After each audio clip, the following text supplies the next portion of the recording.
Assalamualaikum warahmatullahi wabarakatuh.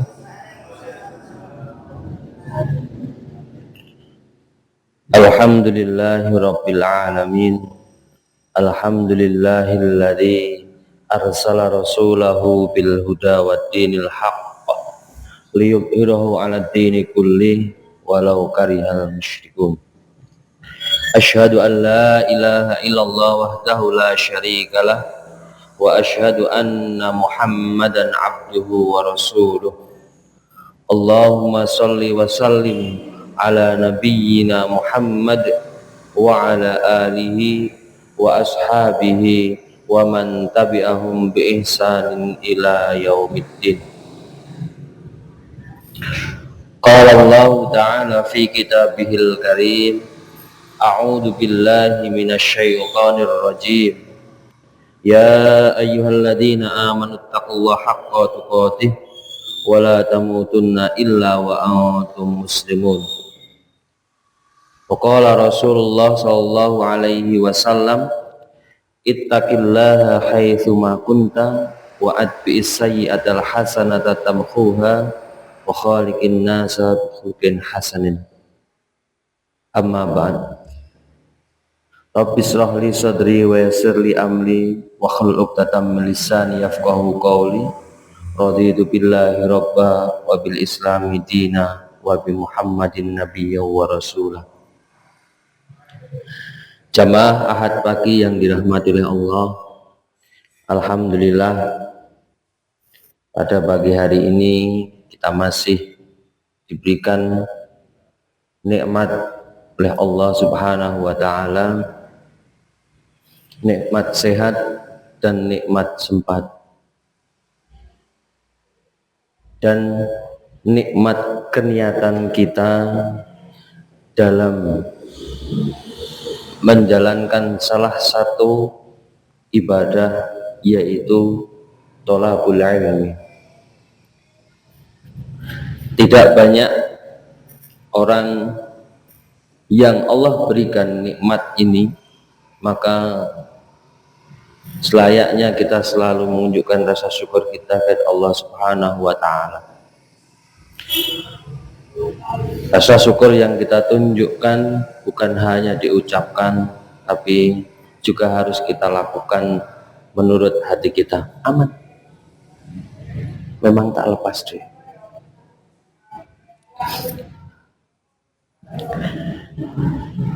Salawat dan salam senantiasa kita haturkan kepada junjungan kita, suri tauladan kita, Rasulullah Muhammad sallallahu alaihi wasallam, serta keluarga, sahabat-sahabatnya, tabi'in, tabi'ut tabi'in, dan serta pengikut-pengikutnya yang selalu setia dengan ajaran tuntunan syariat yang beliau bawa. Dan semoga kita juga termasuk umat beliau yang selalu istiqomah, yang selalu berpegang teguh terhadap ajaran, tuntunan, dan syariat beliau, sehingga kita semua layak mendapatkan syafaat beliau kelak yaumul qiyamah. Amin ya rabbal alamin. Bapak Ibu jamaah yang dirahmati oleh Allah, baru saja beberapa hari yang lalu kita semua melaksanakan salah satu kewajiban, bukan hak, tapi salah satu kewajiban, yaitu memilih pemimpin, entah itu pemimpin yang akan memimpin di provinsi kita maupun pemimpin yang akan memimpin di kabupaten kita, yang kemarin dilaksanakan pada tanggal 27 November.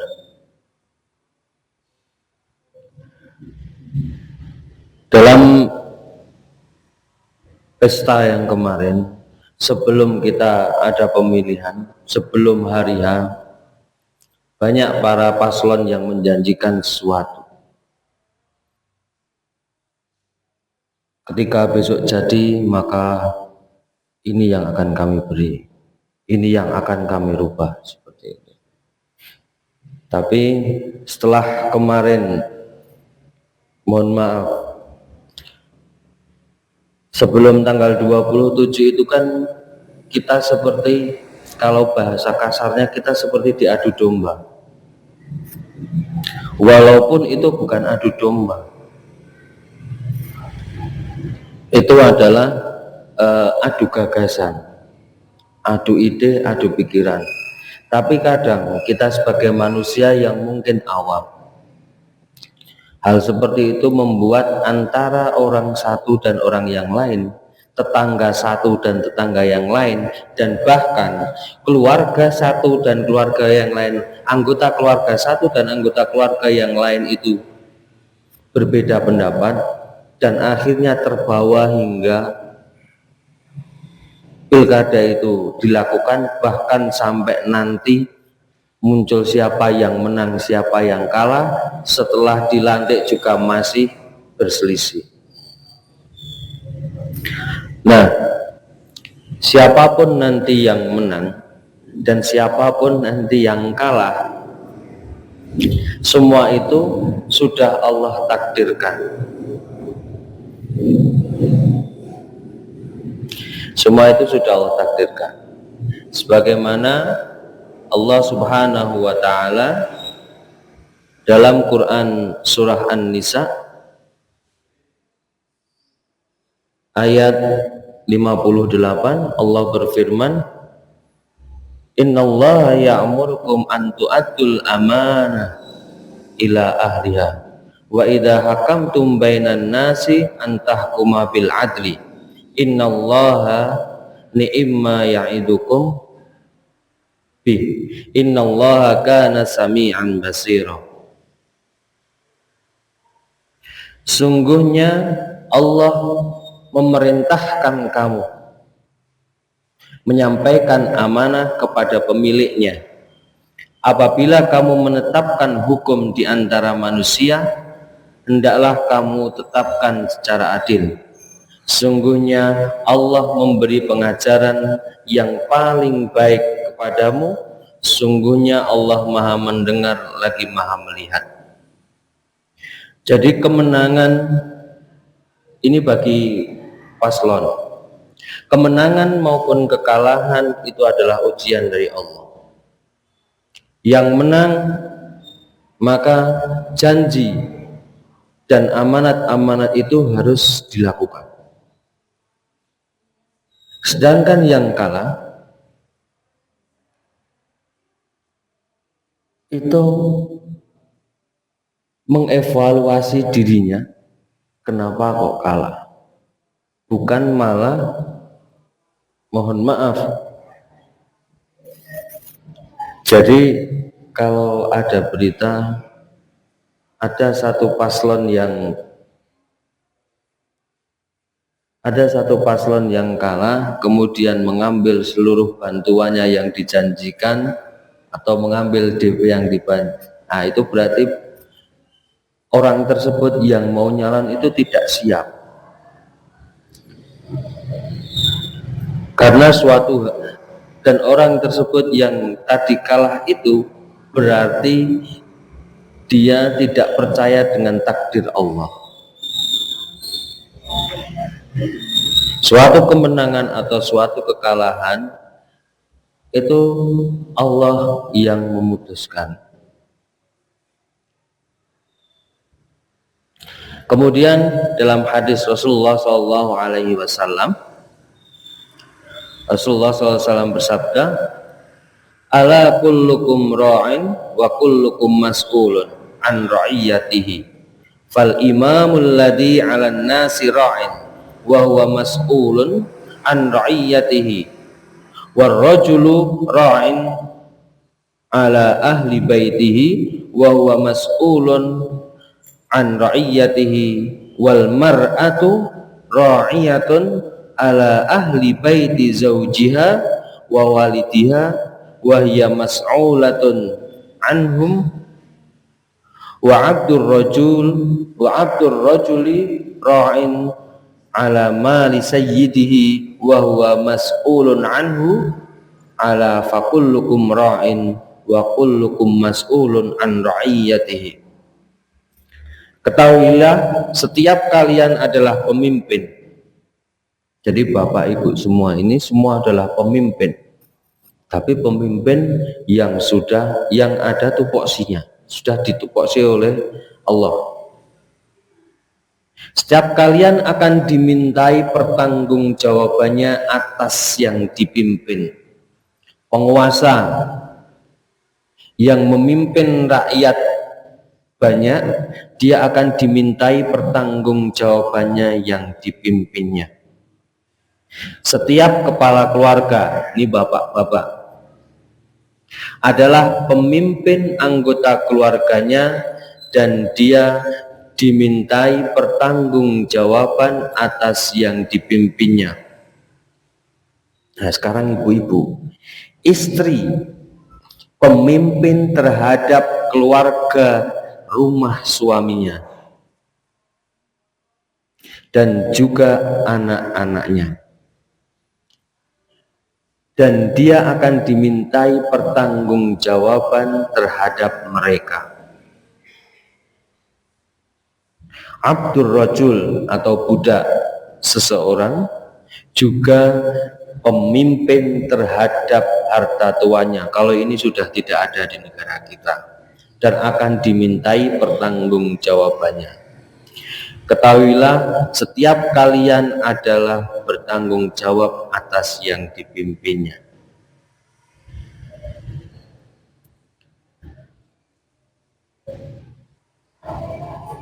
Bapak Ibu yang dirahmati oleh Allah, kalau kita melihat hadis ini, kita menilai hadis ini, maka setiap manusia yang Allah ciptakan, ya, yang sudah balik, semua adalah pemimpin.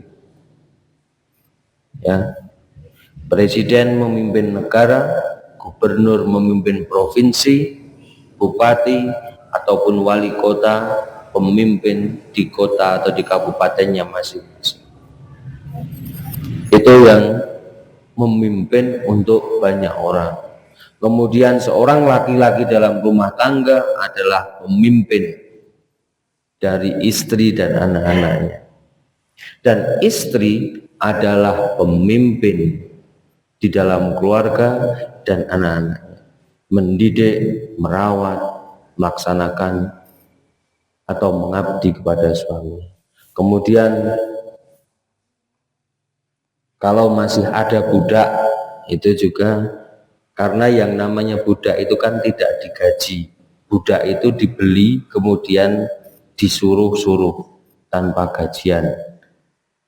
Tapi kalau sekarang sudah tidak ada. Nah, dari hadis tersebut memberikan penegasan kepada kita semua, ya, Rasulullah memberikan penegasan kepada kita semua bahwa sejatinya setiap diri adalah seorang pemimpin, dan beliau menegaskan bahwa pemimpin itu bukan presiden, gubernur, wali kota, dan pejabat lainnya, kepala struktural, kepala dinas, ataupun bukan hanya itu.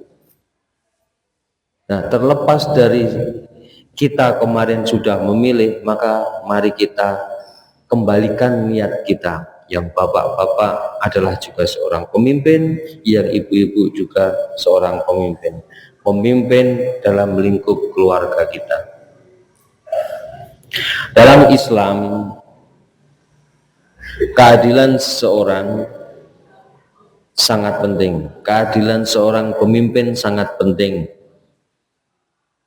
Keadilan pemimpin dapat membawa kemaslahatan masyarakat yang luas. Dan Allah sangat memuji dan menjanjikan balasan kebaikan yang luar biasa bagi pemimpin yang baik, bagi pemimpin yang adil, bagi pemimpin yang ketika dia sebelum menjadi pemimpin atau masih mendaftar atau masih berharap-harap cemas dia jadi pemimpin, itu menjanjikan sesuatu, ingin memberikan sesuatu, dan dia menepati janjinya, bahkan lebih dalam artian sesuai dengan apa yang Allah berikan padanya. Jadi suatu amanat dia dilaksanakan dalam melayani dan melaksanakan janji-janjinya kepada rakyatnya, maka insya Allah pemimpin itu akan mendapatkan balasan kebaikan yang sangat besar dan mendapatkan ganjaran yang sangat besar juga kelak di yaumul qiyamah. Kemudian kalau beliau yang sudah menjadi pemimpin, maka beliau adalah yang menang menurut kita. Tapi mari kita doakan siapapun yang menang, semoga yang menang itu dijauhkan dari kesombongan. Karena ketika seorang yang mencalonkan kemudian menang, maka kemudian dia sombong, maka itu akan menjadikan suatu kehancuran. Dan kehancuran itu yang dirasakan bukan hanya si seorang pemimpin tadi, tapi sampai ke rakyat-rakyatnya.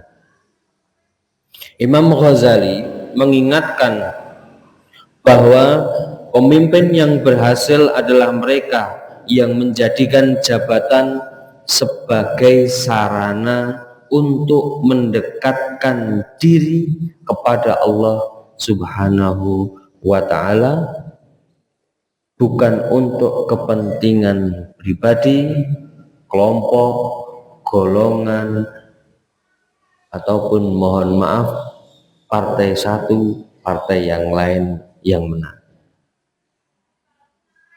Itu bagi yang menang. Kemudian bagi yang kalah bagaimana? Bagi yang kalah itu juga bukan menjadi suatu kegagalan yang sejati.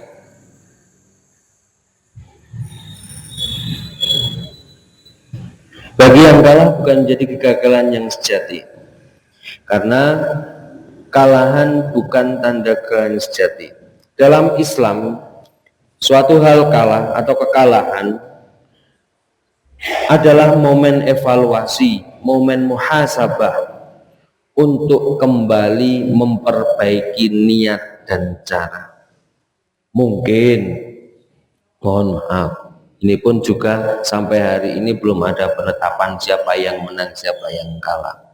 Tapi bagi yang kalah, maka harus bermuhasabah, mengevaluasi dirinya. Kenapa saya kalah? Apakah kalah itu karena dalam berniat ingin memimpin niatnya kurang baik, atau bagaimana?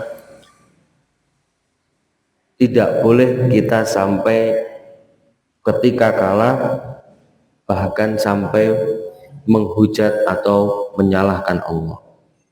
Allah Subhanahu wa ta'ala berfirman, wa asa an takrahu syai'an wa huwa khairul lakum wa asa an tuhibbu syai'an wa huwa syarrul lakum wallahu ya'lamu wa antum ta'lamun. Ini adalah potongan ayat dalam surat Al-Baqarah ayat 216. Walaupun ini tentang berperang, okay? Jadi di awal itu kutiba, jadi ini tentang berperang. Nanti saya tidak salah menyebut, diwajibkan atas kamu berperang, padahal itu tidak menyenangkan bagimu. Tetapi boleh jadi kamu tidak menyenangi sesuatu, padahal itu baik bagimu. Dan boleh jadi kamu menyukai suatu padahal tidak baik bagimu. Allah mengetahui sedang kamu tidak mengetahui. Jadi bagi yang kalah Ini juga termasuk menjadikan ujian bagi dirinya. Ujian apa? Ujian tentang keimanan kepada takdir Allah.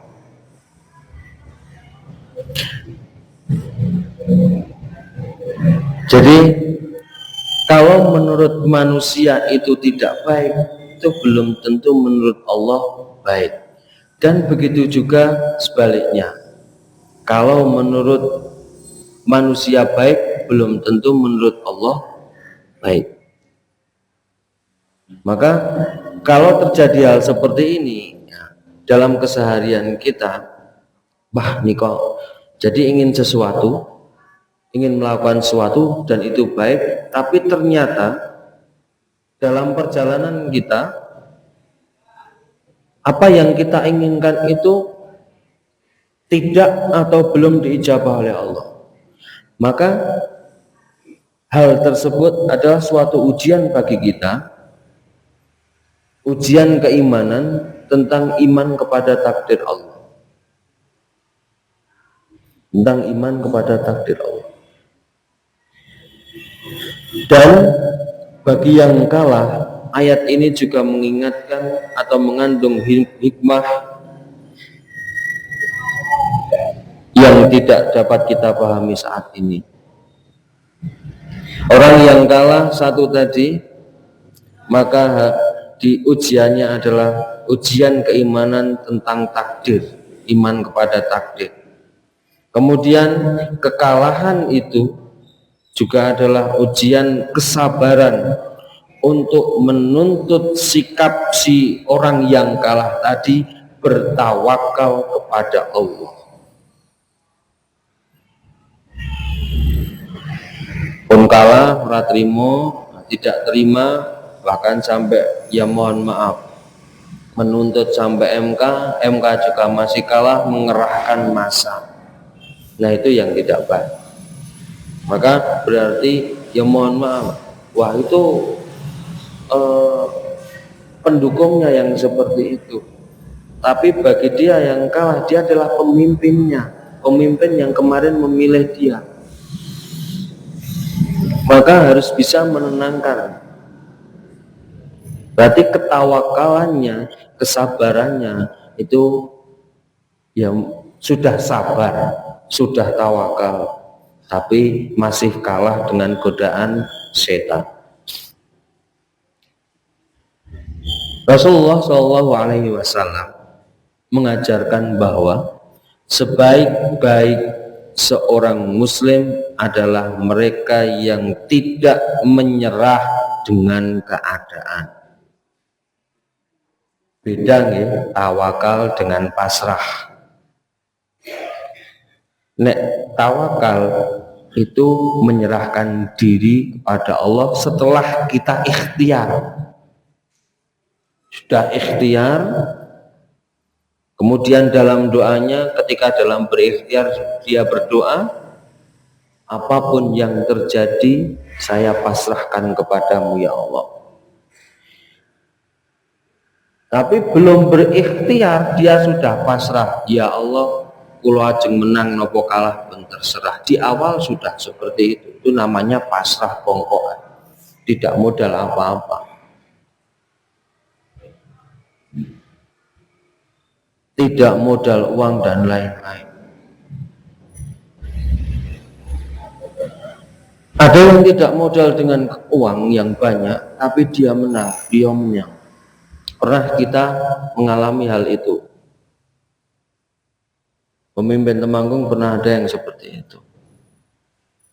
Nah, Bapak Ibu yang dirahmati Allah, Ibnu Qayyim Al-Jauziyah menegaskan bahwa ujian baik dalam bentuk kemenangan maupun dalam bentuk kekalahan, ya, ini bukan hanya untuk pemimpin yang mencalonkan pemimpin, tapi kita. Jadi kalau pemimpin yang jangan sombong, kalau kita yang memilih ketika pilihan kita menang juga jangan sombong, karena belum tentu, mohon maaf, belum tentu kita milih itu dan janji-janjinya seperti itu dilakukan. Maka nanti di akhir nanti dalam perjalanan kepemimpinannya malah kita yang gelo. Mimpin dengan janji seperti itu, dijanjikan ini itu, menang. Di awal kita sombong, dibalikkan oleh Allah. Maka Imam Ibnu Qayyim Al-Jauziyah menegaskan bahwa ujian baik dalam bentuk kemenangan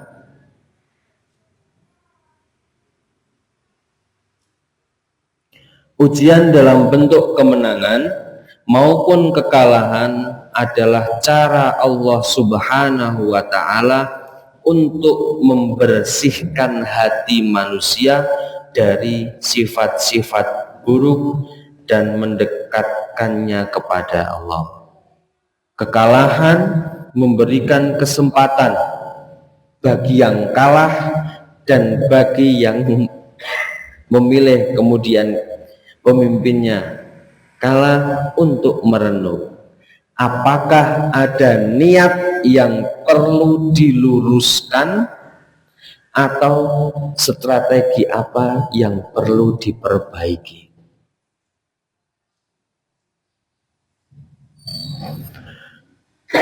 Bapak Ibu yang dirahmati Allah, kalau mungkin kita kemarin dalam pemilu kemarin, pilihan presiden dan legislatif, eksekutif dan legislatif, setelah pilihan itu banyak berita dan bahkan banyak acara-acara di YouTube.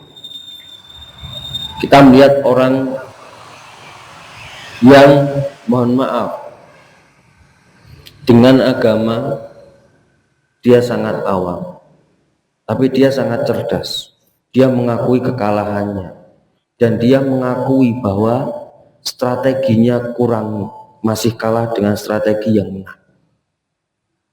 Nah, dia tidak tahu, dia tidak dalam ilmu agamanya dia tidak tahu, tapi Allah sudah menjelaskan hal ini. Maka seharusnya kita harus paham dengan ini, dengan apa yang dikatakan oleh Imam Al-Ghazali ini. Oleh karena itu, jika pilkada ini sudah meninggalkan kita, jangan sampai pesta seperti ini meninggalkan luka perpecahan di antara kita. Islam mengajarkan pada kita semua bagaimana pentingnya menjaga persaudaraan. Dalam Quran surah Ali Imran ayat 103, Allah Subhanahu wa Ta'ala berfirman, wa'tasimu bihablillahi jami'aw wa la tafarraqu wadhkuru ni'matallahi 'alaikum id kuntum a'da'an fa'alafa baina qulubikum wa fa'asbahtum bi ni'matihi ikhwana wa kuntum ala syafa hufratin minan nar fa'anqadhakum minha kadzalika yubayyinullahu lakum ayatihi la'allakum tahtadun. Wa'tasimu bihablillahi jami'an wa la tafarraqu. Berpegang teguhlah kamu semua pada tali agama Allah, wa la tafarraqu, dan janganlah kamu bercerai-berai. Wadhkuru ni'matallahi 'alaikum idz kuntum a'da'an fa'alafa baina qulubikum. Dan ingatlah nikmat Allah kepadamu ketika kamu dahulu bermusuhan, lalu Allah mempersatukan hatimu, fa'asbahtum binikmatihi ikhwana, sehingga dengan karunia-Nya kamu menjadi bersaudara. Wa kuntum ala syafa hufratin minan nar fa'anqadhakum minha kadzalika yubayyinullahu lakum ayatihi la'allakum tahtadun. Ingatlah pula ketika itu kamu berada di tepi jurang neraka, lalu Allah menyelamatkan kamu di sana Demikianlah Allah menerangkan ayat-ayatnya kepadamu agar kamu mendapatkan petunjuk. Quran Surah Ali Imran ayat 103. Kemudian kan hanya dalam Al-Quran, Rasulullah SAW juga bersabda, dan ini anak-anak TK hafal, la yadkhulul jannata qati'ur rahim, tidak akan masuk surga seseorang yang memutuskan hubungan dengan saudaranya. Nah, ini yang perlu kita luruskan niat kita. Setelah kemarin mohon maaf, dengan anggota keluarga beda pendapat mau milih yang mana, dengan anggota keluarga bahkan mungkin sampai jodohan masih ini harus kita kembalikan niatnya, gitu. Nonton yang dalam satu rumah mungkin suami dan istri gara-gara beda pilihan, yang istri tidur di kamar, yang suami tidur di ruang tamu. Mungkin ada seperti itu. Maka hal seperti itu harus kita kembalikan lagi. Apalagi kita sama muslim. Nah, ayat tadi dalam Ali Imran 103 dan hadis yang diriwayatkan oleh Imam Al-Bukhari dan Imam Muslim, ya, tentang tidak akan masuk surga seseorang ketika seorang tersebut memutuskan tali persaudaraannya, menegaskan bahwa kita sebagai umat Islam harus, ya, setelah kemarin berbeda pendapat dan lain-lain, bahkan mungkin sampai muncul akan ada permusuhan dan perselisihan, kita kembalikan, kita sesama muslim, kita rajut lagi ukhuwah Islamiyah kita. Kita tahu dan sering disampaikan oleh para ustadz, para penceramah, bahwa persaudaraan umat Islam itu diumpamakan satu tubuh dalam diri kita. Satu sakit maka yang lain sakit. Bahkan satu yang, mohon maaf, ketika ada yang tersakiti bahkan sampai meninggal dunia, apa yang kita rasakan sekarang saudara-saudara kita di Palestina, maka kita juga merasakannya. Bahkan sampai ada yang buat status yang mohon maaf, di status yang ngonten niku rasanya sedih, tapi bukan status itu yang kita inginkan. Nah,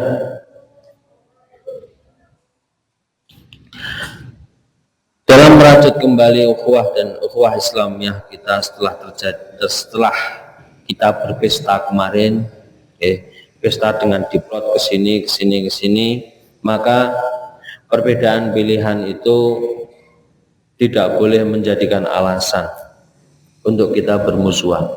Ya tadi jodohan tadi, sebelum pilihan jodohan, browsing suami dengan istri, bahkan anak yang sudah dewasa yang mungkin belum menikah masih dalam satu rumah, sing bapake pilihane niki, sing ibuke pilihane niki, sing anake pilihane beda kabeh. Nah, kamare beda-beda dewe-dewe. Nah, itu jangan sampai, maka mari kita kembalikan lagi. Tinggal nanti pertanggungjawabannya kita. Ketika kita milih pemimpin yang menang, maka kita harus dorong pemilih itu pemimpin untuk sesuai dengan jalur, sesuai dengan niatnya. Apalagi kalau niatnya karena Allah, maka insya Allah kita selalu ingatkan dia, maka insya Allah akan memberikan keberkahan kepada pemimpin tersebut, dan Allah akan memberikan keberkahan kepada rakyat dan wilayahnya tersebut. Kemudian kalau yang kalah, ya jangan sampai ketika suatu keputusan yang tidak mengenakan, ketika besok jadi pemimpin ada keputusan yang tidak, istilahnya tidak, menurut dia tidak baik, ya jangan dijelek-jelekkan. Maka kita dorong agar keputusan atau kebijakan itu menjadi kebijakan yang baik. Oleh karena itu, maka bagi besok yang menang, jadikanlah kemenangan itu sebagai amanah. Ya. Jadikanlah kemenangan itu sebagai amanah untuk membawa keadilan dan kesejahteraan. Kemudian bagi yang kalah, jadikan kekalahan itu sebagai momen untuk introspeksi, untuk muhasabah, untuk evaluasi diri dan memperbaiki niatnya. Kita sebagai muslim percaya bahwa segala sesuatu telah mendapatkan izin atau telah ditakdirkan oleh Allah, siapapun itu pemimpinnya. Dan kita harus berbaik sangka. Kita harus berbaik sangka. Yang menang jangan sombong, yang kalah juga harus berbaik sangka. Bahwa pemimpin yang terpilih itu adalah atas izin Allah, dan pemimpin yang terpilih itu insya Allah akan menjalankan tugasnya dengan baik, menjalankan amanahnya dengan baik. Kalau dia tidak menjalankan amanah dengan baik, maka boleh kita tegur. Kalau tidak mau, kita doakan. Ketika seorang pemimpin pun diingatkan oleh rakyatnya tidak mau, kita doakan. Doakannya apa? Ya Allah, semoga pemimpin kita mendapatkan petunjuk darimu. Entah itu mohon maaf, petunjuknya yang menurut kita, yang menurut pemimpin itu baik ataupun tidak baik, tapi itu adalah suatu petunjuk. Sama dengan kita. Mohon maaf, ketika dulu kita masih anak-anak, dinasihati oleh orang tua, jangan melakukan hal ini, hal itu, ngeyel. Maka nanti ketika sudah menjelang dewasa, ketika orang tua sudah tidak ada, atau orang tua sudah tidak, istilahnya pun wis kono sak karepmu nang leduk arek ngopo-ngopo luweh. Nah, itu nanti dia akan teringat ketika Allah memberikan petunjuk kepadanya. Istilahnya yang langsung mendapat petunjuk dari Allah. Oh iya ya, wingi bapak ngendika ngono, ibu ngendika ngono, ternyata benar. Nah, itu yang nanti akan dialami oleh pemimpin ketika pemimpin tersebut dalam menjalankan amanah kurang baik, kemudian diingatkan oleh rakyatnya, diingatkan oleh orang-orang terdekatnya tidak mau, maka akan diingatkan oleh Allah, dia akan sadar sendiri. Oh iya ya, wingi wis dielingke karo rakyat. Tapi aku dia mungkin kembali ke jalurnya. Kalau tidak mau diingatkan ya seperti itu, langsung diingatkan oleh Allah Subhanahu wa taala. Nah, yang tidak kalah pentingnya, ini bukan bagi yang menang, pemimpin yang menang, bagi yang kalah adalah perbedaan, perselisihan, saling mencari kesalahan pasangan yang kita suka dan kita pilih. Nah, ini yang kejadian yang kemarin sebelum kita pilkada, adu argumen saling menjelek-jelekan mungkin, atau sebenarnya niatnya bukan saling menjelekkan, tapi kalau sudah terbawa hawa nafsu itu, maka jangan sampai kita mengeluarkan aib orang-orang atau pemimpin tersebut. Kita berikan yang terbaik. Bahkan segala memobilisasi prasangka. Nah, niki membuat prasangka-prasangka yang kemarin tidak baik, atau pergunjingan dan perbuatan sejenisnya yang lain yang barangkali timbul dalam proses pilkada kemarin, ya. Kita niatnya bukan ngadu, tapi iki lho aku sing apik, niki lho aku sing apik, akhirnya padu. Nek wis padu, hawa nafsunya sudah muncul, maka akan terjadi saling membuka aib. Padahal mohon maaf, dari pemimpin calon yang di gubernur sampai calon yang di bupati kita di Temanggung, itu semuanya muslim, Bapak Ibu. Tugas seorang muslim kepada muslim lainnya salah satunya adalah menjaga aib mereka. Kalau mungkin kita tahu mereka pernah melakukan kesalahan apa dan apa, jangan sampai dikeluarkan hal seperti itu. Kalau kita keluarkan hal seperti itu, mohon maaf, berarti nanti mohon maaf, orang-orang yang beragama lainnya, kayak orang podo-podo agama saling mencela, dan itu juga salah satu hal yang menjadi ciri-ciri manusia atau umat Islam atau orang yang mengaku agamanya Islam tapi merusak Islam itu sendiri, menista agamanya sendiri. Mohon maaf, ini bukan penistaan yang itu, tapi ini menista agamanya sendiri. Karena apa? Membuka aib sesama muslim. Nah, dalam hal seperti itu kita sudah pernah kami sampaikan juga tentang prasangka. Kita ingat lagi, Allah Subhanahu wa taala memperingatkan kita dalam Quran surat Al-Hujurat ayat 12. Ketika kita ingat ayat ini, mungkin kita akan merasa jijik sendiri nanti kalau kita rasakan. Ya ayyuhalladzina amanu ijtanibu katsiran minadh-dhann inna ba'dadh-dhanni itsmun wa la tajassasu wa la yaghtab ba'dukum ba'dha ayuhibbu ahadukum ayyakula lahma akhihi maitan fakarihtumuh wattaqullaha innallaha tawwabur rahim.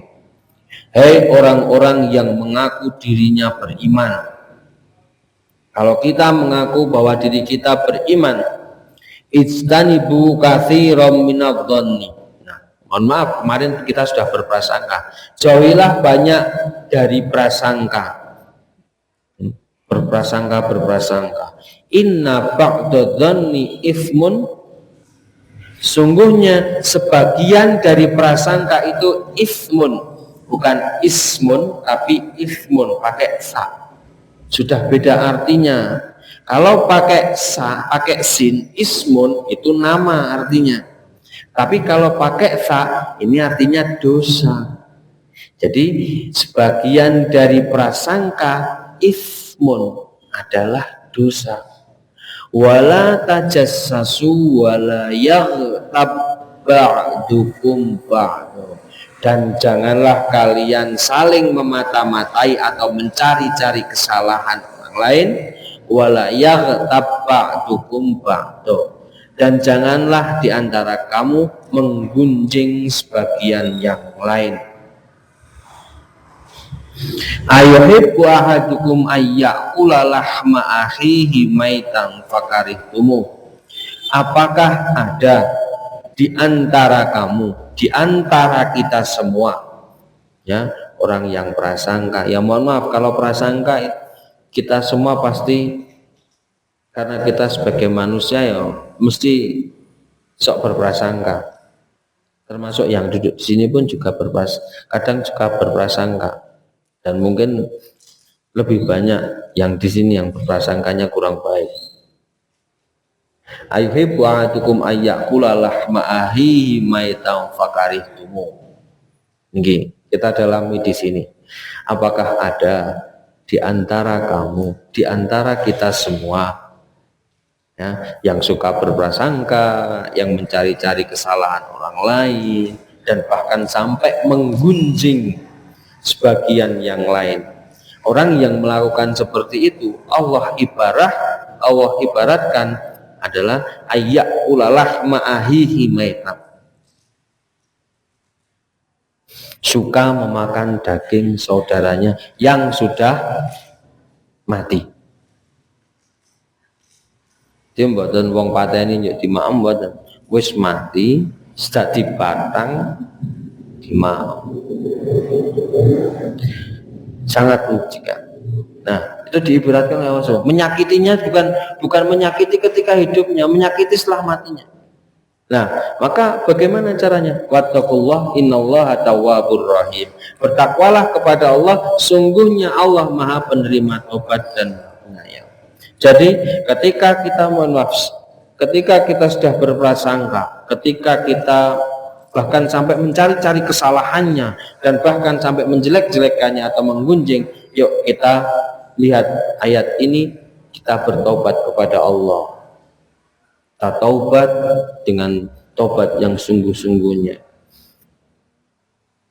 Karena ya itu memang dalam insya Allah mungkin dalam 1 tahun ini, dalam tahun 2024, prasangka jelek kita sangat banyak. Tidak dengan saudara, tapi dengan calon-calon pemimpin. Kalau presiden kemarin yang sudah jadi, DPR kemarin DPR yang sudah jadi, dan bahkan sekarang ke pilkada, kita berprasangka dengan yang tidak kita pilih, prasangkanya kita pasti prasangka jelek. Yuk kita bertobat kepada Allah dengan taubat yang sungguh-sungguhnya, dengan taubatan nasuha. Jadi kalau kita melihat ayat ini, maka yaitu kalau kita ingin mengembalikan, mungkin kita tidak bisa mengembalikan kesucian kita seperti kesucian kita ketika dalam waktu kita lahir. Tapi kita bisa ketika kalau sudah menjadi seperti ini, kita bisa menjaga kesucian hati kita dan bahkan menguatkan diri kita, menguatkan hati kita dengan cara kita selalu ingat kepada Allah untuk menempuh kita di akhirat nanti. Caranya dengan evaluasi. Kita koreksi, kita evaluasi, bukan ngoreksi wong liya. Wong menang kok tak koreksi, aku ora menang kok koreksi. Nah, bukan itu. Tapi koreksilah diri kita masing-masing. Kenapa kok pemimpin kita yang kita pilih kok kalah? Pemimpinnya juga gitu, yang mencalonkan, ngopo kok aku kalah, strateginya opo. Jangan bilang kurang duit, karena kita juga pernah ngalami kan, ada pemimpin Temanggung yang memimpin ketika dalam pilihan dia tidak pakai uang sama sekali, tapi jadi. Nah itu yang harus kita pahami itu, berarti apa? Niatnya. Dan yang paling baik adalah kita jaga hati kita, jangan sampai surat Al-Hujurat ini, peringatan Allah ini, yang Allah peringatkan malah kita indahkan, kita prasangka, kita mencari kesalahan, bahkan mencari sampai menjelek-jelekannya. Jangan sampai. Rasulullah SAW bersabda dari Anas bin Malik radhiyallahu an, sungguh beruntung seorang yang disibukkan dengan aibnya sehingga lalai dengan aib orang lain. Maksudnya apa? Jadi sungguh beruntung seseorang yang disibukkan dengan aibnya sehingga lalai dengan aib orang lain. Jadi dia sibuk dengan aibnya, menutupi aibnya sendiri, ya, karena mungkin mohon maaf, dosanya sudah banyak, sudah sana sini, dia ingin kembali kepada Allah, menutupi aib-aibnya dengan selalu menambah amal solehnya, kemudian dia ingin selalu memperkhusyuk ibadah wajibnya, kemudian dia lupa dengan saudaranya, ya mungkin saudaranya yang dia benci atau apa, yang dia tidak suka, yang biasanya dulunya suka membuka aib, tapi akhirnya setelah dia sadar, dia menutup aibnya sendiri. Ketika dalam kesibukannya menutup aibnya sendiri, dia dilupakan oleh Allah aibnya orang lain. Nah, itu sangat beruntung bagi orang tersebut. Yang tidak beruntung yaitu yang merasa dirinya baik, juk ngomong ke wong-wong. Nah itu yang tidak baik. Maka kita tahu semua, satu-satunya besok ketika di akhirat, anggota badan yang tidak bisa apa-apa itu adalah mulut. dosa terbesar manusia itu ternyata ada di mulut. Jadi mari kita jaga kepala mulut kita, jangan sampai kalau ketika kita mau membicarakan seseorang, dan mohon maaf ketika dalam suatu kelompok kok ada yang membicarakan kejelekan orang, mending kita izin keluar. Tapi kalau kita kayak ngobrol dengan keluarga atau dengan satu kelompok, kok ujuk-ujuk ada yang kita mau, mohon maaf, mau membicarakan orang, kejelekan orang, ketika ada orang yang mengingatkan, maka kita jangan marah. Berarti Allah sangat sayang dengan kita agar kita menjaga aib saudara-saudara kita. Gitu Bapak Ibu yang dapat saya sampaikan. Jadi ketika sudah selesai kontestasi ini di 2024 ini, yang ada dua kali pesta demokrasi ini, yuk kita meneguhkan kebersamaan sama makhluk, apalagi kita sama muslim, kita lakukan muhasabah. Yang menang juga bermuhasabah, yang kalah juga bermuhasabah. Dan pasti tidak mungkin tidak, kita pernah dalam 1 bulan kemarin atau berapa bulan kemarin, kita pasti pernah menggunjing atau membicarakan kejelekan pemimpin yang tidak, calon pemimpin yang kita tidak pilih. Maka mari kita lakukan pertobatan. Kita bertobat kepada Allah dengan tobat agar kita nanti terselamatkan dan kita juga selalu mendapatkan jalan dari Allah. Mungkin ini yang dapat saya sampaikan, dan mohon maaf dalam saya menyampaikan karena kurang kesiapan dalam slide. Karena mohon maaf beberapa hari ini saya dan teman-teman kecamatan juga masih fokus dalam pilkada, dan kemarin saya tahu kalau hari ini pengajian itu dari seorang. Nah, buatan diparing terus mungkin saya hari ini tidak datang ke sini. Itu saja. Jadi mohon maaf, semoga kita semua dijaga oleh Allah, kita semua selalu mendapatkan naungan dari Allah, dan mari kita bertobat sama-sama, tobat dengan taubatan nasuha. Jangan sampai apa yang kita lakukan kemarin terulang lagi. Mungkin kita memberi ngomong jelek kepada si A, si B, si C, kita jaga. Kita ucapkan istighfar, yang kita selalu mengucapkan istighfar kepada Allah. Ketika kita dalam mau mengucap, kita awali dengan kata basmalah ketika kita dalam berucap awal, dan ketika akan mendapati, ketika kita ngomong salah, kita ucapkan istighfar, astagfirullahaladzim. Semoga Allah selalu menjaga kita, menjaga mulut kita dari hal-hal yang tidak baik, terutama hal-hal yang tidak menyenangkan orang lain. Subhanakallahumma wa bihamdika, astaghfiruka wa atubu ilaik. Assalamualaikum warahmatullahi wabarakatuh.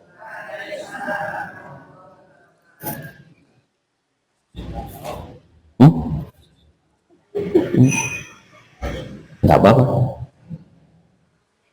Selanjutnya sesi tanya jawab, mungkin ada 1-2 pertanyaan dari jamaah. Dipersilakan.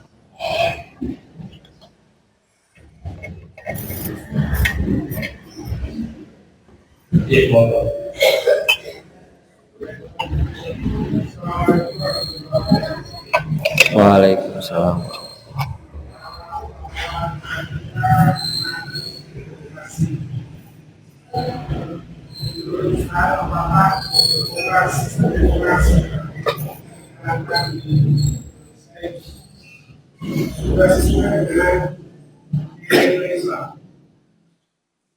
Kedua, kalau tadi Ustaz jelaskan ada ashabul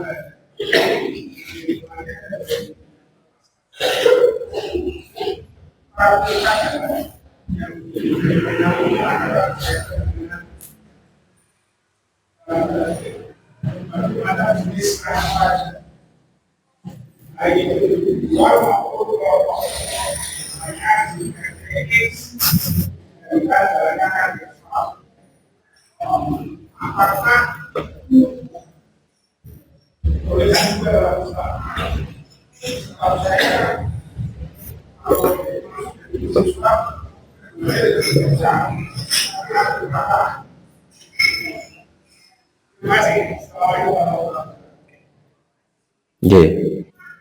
Yang pertama tentang sistem demokrasi. Ini napa sangat napa nggih, sangat sensitif kalau bagi orang-orang yang mohon maaf terlalu apa ya istilahnya. Jadi sistem demokrasi yang kita lakukan hari ini mungkin ya bukan tidak sesuai, tapi belum sesuai, bukan tidak sesuai ya. Karena setiap dalam pemilihan, setiap dalam pemilu atau pilkada pasti ada perbaikan-perbaikan. Nah, setiap perbaikan-perbaikan yang dilakukan oleh pemerintah kita di atas, kita harus, nah ini tadi, berpositif thinking. Karena memang yang dilakukan dalam negara kita, sistemnya adalah seperti ini. Makanya kita sebagai muslim ketika ada hal seperti ini, yuk kita gotong royong. Kita pilih pemimpin kita yang menurut kita, menurut hati kita baik. Karena memang seperti ini sistemnya. Dan kalau mohon maaf, ketika orang yang tidak percaya dengan demokrasi, kemudian dia tidak ketika dalam pilkada atau pemilu dia tidak milih pemimpin, pasti ada ngomong seperti ini, aku ora milih karo wong kae kok, saya tidak memilih pemimpin tersebut, jadi nek elek aku ora entuk dosane. Salah seperti itu.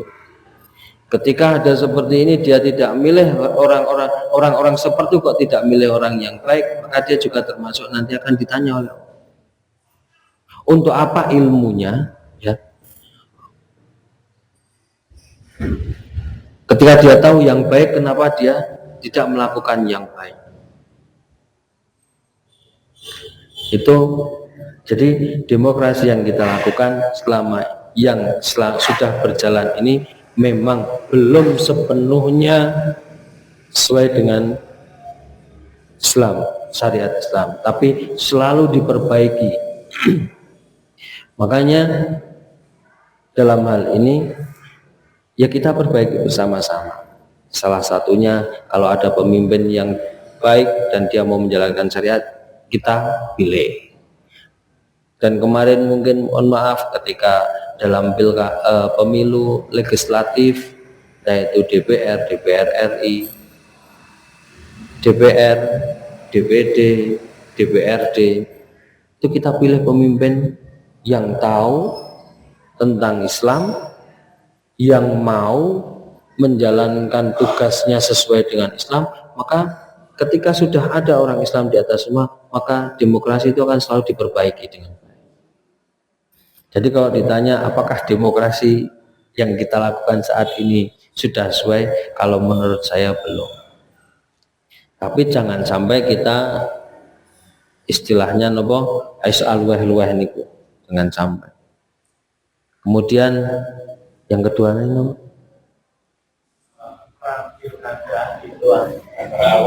Okay.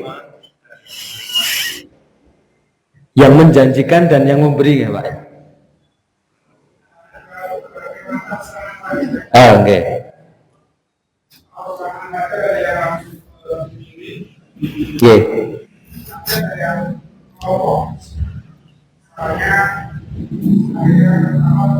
Oke. Kalau saya jadi toh. Oke. Oke. Jadi gini. Kalau yang serangan fajar yang memberikan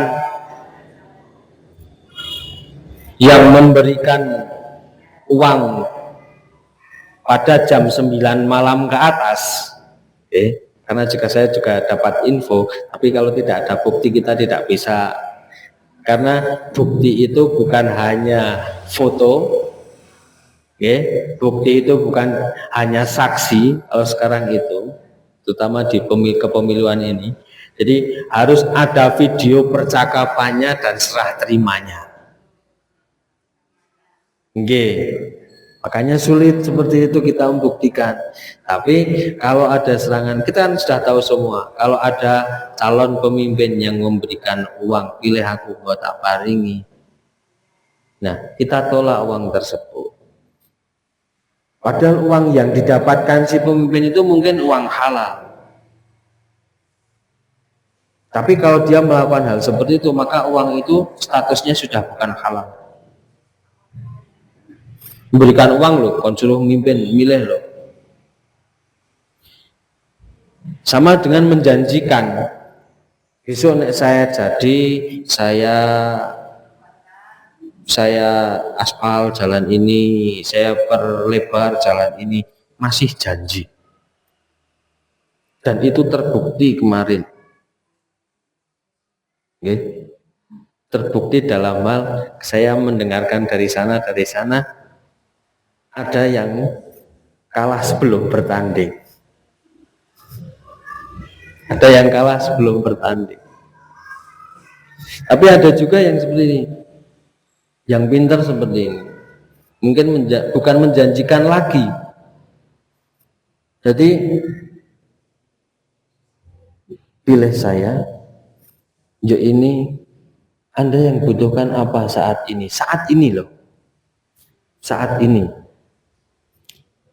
Yang saya butuhkan adalah kelengkapan di kampung saya ini. Entah itu kursi, entah itu apa. Mungkin di kampungnya belum punya keranda atau belum punya tempat untuk mencuci jenazah itu, ya, untuk memandikan jenazah, minta seperti itu.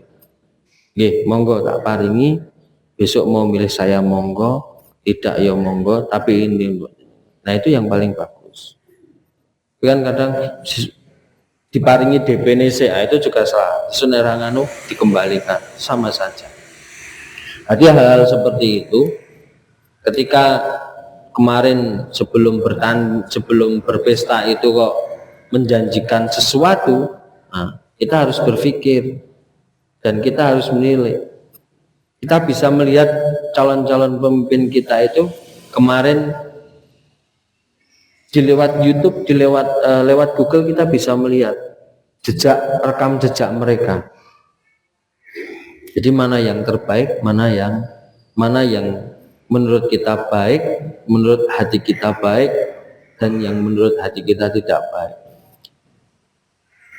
Jadi kalau yang sudah jadi pemimpin, ya kita doakan semoga amanah. Jika hal-hal tersebut yang tadi serangan fajar itu sudah jelas dalam agama, sudah jelas. Kemudian kalau yang menjanjikan itu, nah kita tinggal tunggu besok jadi enggak dia. Kalau dia jadi, kemudian kok dia menepati janjinya, kita lihat perjalanan seterusnya, kebijakannya seperti apa, baik tidak untuk masyarakat. Kalau tidak baik berarti dia ingin menutupi, bukan menutupi aib, ingin menyuap, tapi lewat seperti itu dan pemimpin tadi sakarepe dhewe. Ada yang seperti itu. Maka ketika pemimpin yang kita pilih kok menang, kita doakan semoga yang dijanjikannya itu ditepati, dan ketika dalam memimpin itu juga amanah ngope, mohon maaf, malah tadi jargon, merawat dan istilahnya mensejahterakan rakyatnya, seperti itu. Sudah jelas kalau memberikan itu ya pun hukumnya haram. Dan mohon maaf, insya Allah bapak ibu yang di sini belum pernah didatangi oleh tim ses toh. Dengan bapak ibu yang seumuran segitu, saya yang selama ini di sini bahkan sampai pindah, ya, mohon maaf, pindah domisilinya sampai di Kupenpring Surat, sampai sekarang belum ada yang datang ke rumah Mas milih kulo, belum ada. Mas milih kulo.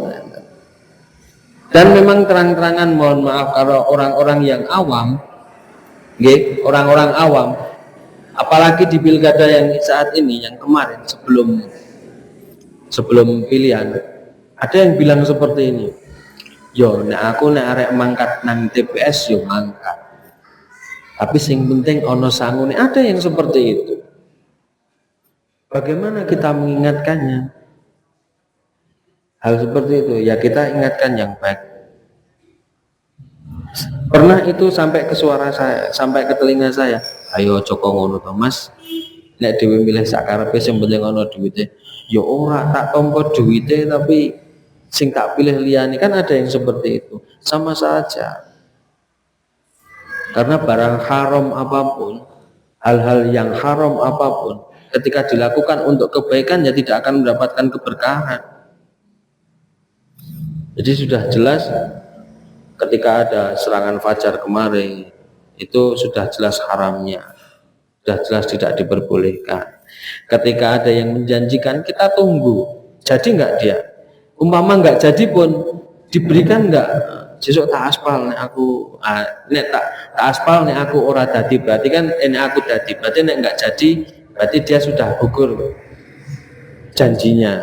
Tapi kalau dia jadi kok enggak ditepati, nah kita doakan semoga dia bertobat pada Allah. Itu aja. Jangan terus buka aibnya, ingin janjeni ngeten dengan jangan. Sama muslim kita sama muslim. Kalau memang ada hal yang kesel langsung sampaikan ke orangnya. Caranya apa? Mudah kok. Kita pakai surat, kita berikan, tapi kita kasih nama untuk kita. Nggih, seperti itu Pak. Jadi, ya kita sudah tahu semua. Ada serangan fajar yang istilahnya serangan fajar padahal yang dilakukan di malam hari. Bahkan mulai jam 9 pagi, kalau 9 pagi tanggal 26 itu katanya sudah ada serangan. Katanya sudah ada serangan. Tapi ya itu monggo. Tinggal kita mau menerima atau tidak. Kalau kita terima berarti kita apa? Ingin suatu hal yang baik tapi dari barang yang haram. Kalau barang haram sudah kita terima, maka menuju kebaikan itu sangat sulit. Tidak akan mendapatkan keberkahan dari Allah. Seperti itu Pak.